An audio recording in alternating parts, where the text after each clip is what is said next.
Good evening. Today I thought I would show you a very useful tool, at least for me. Maybe some of you will find it useful.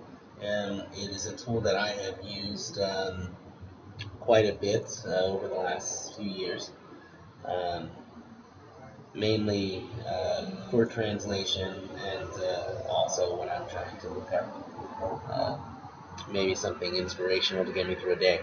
Anyway, it is religious in nature. So um, just to give you a warning about that. But here we go. The website is called BibleGateway.com. So we're going to go up here in the address bar, and of course it's already there. So we're going to go ahead and type that in and select it since it's auto filled. Okay, mine happens to be in French.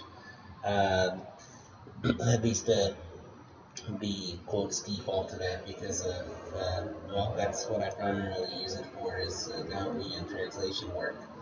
Um, so, I don't have a verse in mind or anything, but so I'm just going to go ahead and take um, this verse of the day here that's in French.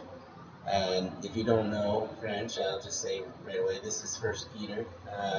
Of course, we're going to see that in a minute. But I'm going to go ahead and just select this. Just the quote with the chapter and verses. I don't need to worry about this right here, as that's actually the version of the Bible that this came from. Uh, and we're going to change that up. I'm going to show you some pretty cool stuff here.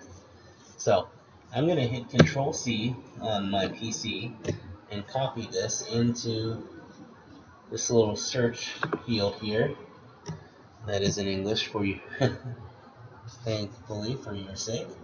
So go ahead and copy that in here. Nice little drop down menu here. This is of course the version here is of course the French, one of the French versions. But I want to show you here, I'm going to scroll through. This is a really cool tool because it has pretty much every language that the Bible, at least the Christian Bible, is written in here, accessible online. So you have different versions of Arabic here. Um, some languages I don't recognize, to be honest. Um, Cherokee, right here, Native American language. And you scroll on down, actually. I'm just going to go with the standard. I happen to be Catholic, but I'm going to go with the standard King James Version, just because that's what most people use.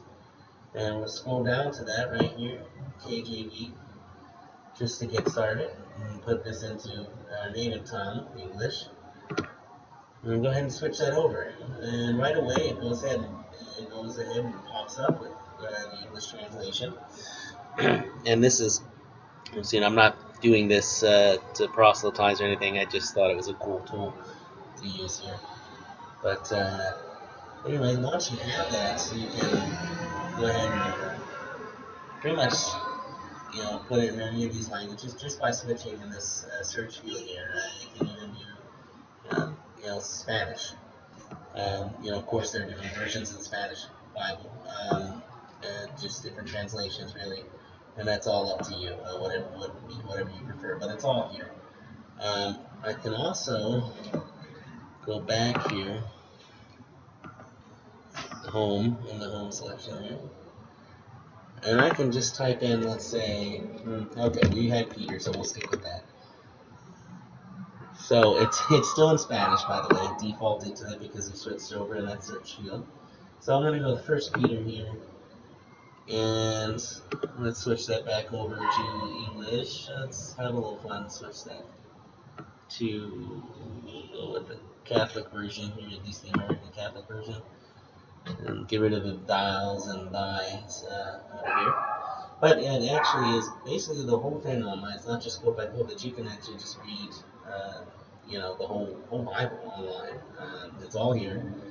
Um, and then, of course, it gives footnotes down here at the bottom in any language that you do choose. Those will be there.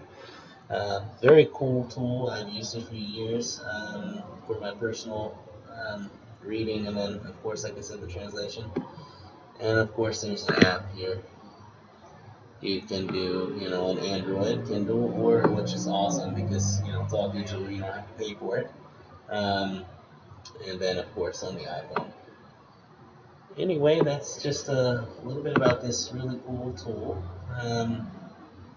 And that's it.